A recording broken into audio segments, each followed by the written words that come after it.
Hey guys, Mars Thinking here, bringing you another Dragon Ball Z Dokkan battle video, and so I've decided in the end that I am actually going to do the Extreme Super Battle Road guides as separate videos, because I recorded the first couple, and like even halfway through the video is going to be over an hour long. So obviously, you know, even with timestamps being able to help you find the stage that you need to look at the guide for, that's obviously going to be super annoying.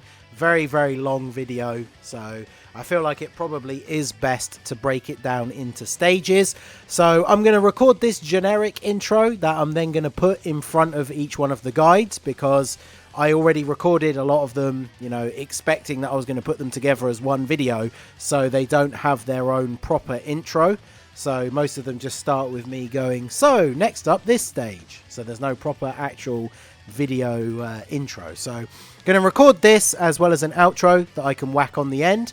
And we're going to put these in front of all of the guides. So between now and the time that the stages drop, which should be Tuesday evening in the US, Wednesday morning in the UK, all of these videos should be out in time for the stages to be released, so you guys can get some advice on teams for beating those stages. So I think I mentioned it in each one of the guides I recorded already anyway, but make sure you let me know for this particular video, for this stage, what your team build is going to be down below in the comments section. And if there's any units that you think I missed out that I should have talked about, let me know that down below and we can continue the discussion down there as well. So if you do find the guide helpful, do smash that like button, subscribe to the channel, and let's go ahead and jump in.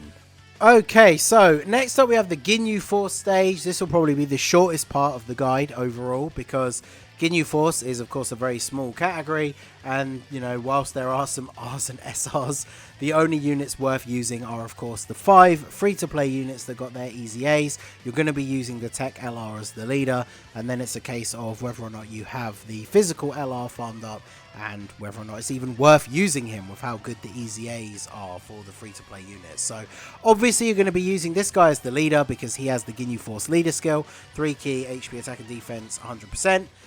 Greatly raises attack on Super on the 12 key, and then the 18 key raises Extreme Class Allies attack by 30% for 1 turn.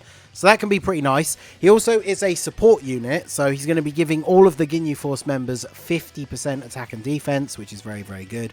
With how powerful the Easy A's are, you're probably going to be running him and the friend leader just off rotation as support units, because the Easy A's are so powerful, you probably just want to have them all on the main rotations. But these guys are just going to be there to provide support and basically nothing else. So going through the 5 units, I mean, there's not really much you can do in terms of the team build here. It's just going to be a case of, do you want to bring the 5 free-to-play units, or do you want to drop one of them for the physical LR? So we'll go through each one and their merits. Guldo is obviously very useful because he has a chance to stun.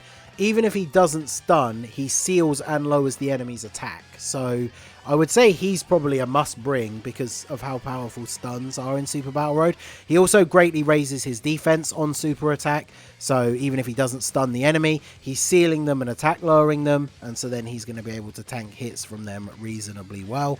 Obviously, all of the free-to-play Ginyu Force members with their Easy A get an additional buff if there are Ginyu Force allies. Guldo is the only one I think that requires multiples, though, because he gets an additional attack and defense 10% per Ginyu Force ally up to 50%. So, obviously, on this team, he's going to have that full buff. So, his stats are actually going to be looking reasonably good. So, if you gave this guy a decent amount of additional, a double super turn from him is going to look really good, not only in terms of the damage, the chance to stun, the attack lowering, but also the fact that it's a double greatly raises defense. So I think he is a must bring for sure. Next up we have Ginyu. Ginyu is one of the more powerful, I think he's the most powerful overall out of everybody, just as like an all-rounder, because he raises attack infinitely, he raises defense for 1 turn, he also seals, which is really good, but he has attack and defense 170%. Then he gets 3 key, additional attack and defense 100% when there's only 1 enemy, which obviously you will wear them down to eventually. But he gets 50% attack and 50% damage reduction when there's 2 or more enemies. So he's an ideal unit to have in slot 1 when there are still multiple enemies. He also gets an additional 50% attack and disables enemies' guard when there's Ginyu Force allies. So it means he can still do solid damage against physical enemies. And that extra 50% attack on top of everything else that he's doing is going to look very, very good. Especially when you've got multiple enemies. You're getting this 170 at the start of the turn, and then 2 separate extra 50% attacks. The links, obviously, because the Ginyu Force team, funnily enough, links up super, super well. So you definitely don't want to be skipping out on Captain Ginyu. The seal is also very, very useful and can't be underrated at all. So next up we have Jace. Now Jace is, I would say, probably another must-run. So all 3 we've talked about so far pretty much must-run units, because he's a support unit, which is really, really good anyway. But he also gives Ginyu Force allies a whole bunch of extra defense when there's other Ginyu Force allies, so perfect for this. He foresees enemy super attacks, which is basically the way that you fail like most Super Battle Road runs, when you get hit with a super in the wrong place. So he foresees enemy super attacks, which is really, really good. He also raises defense on super. He raises allies attack and defense on super as well. So it might be worth, because of the foresee super attack ability being so powerful, honestly it might be worth using him on main rotation. So if you had somebody like Ginyu in slot 1 and then this guy in slot 2, so you're giving all that extra support to Ginyu as well, seeing super attacks every other turn, and then in slot 3 you've got like the extra support from the tech Ginyu. That rotation will be very, very powerful. So definitely very good. And then next up we have Raccoon. Raccoon is very good as well. He builds up his attack and defense with each attack received. He also has a high chance to guard if there's other Ginyu Force. So bit of a shame that it's RNG, but if the guard does go off, very, very strong. If he can take a couple of hits in slot 1 on the first turn with that guard active, it's going to push his stats up to being very, very good. And then he's able to do decent damage as well. He greatly raises attack on super.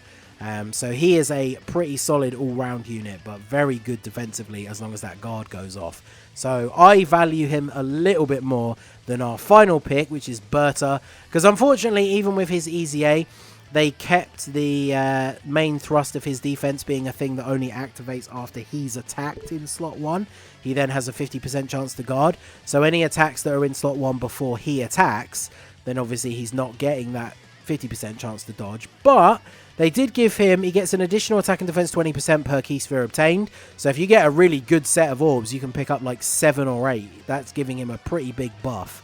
And then he also has, if he's the second or third attacker, he has a chance of launching an additional super, because he does infinitely raise defense on super, which is good.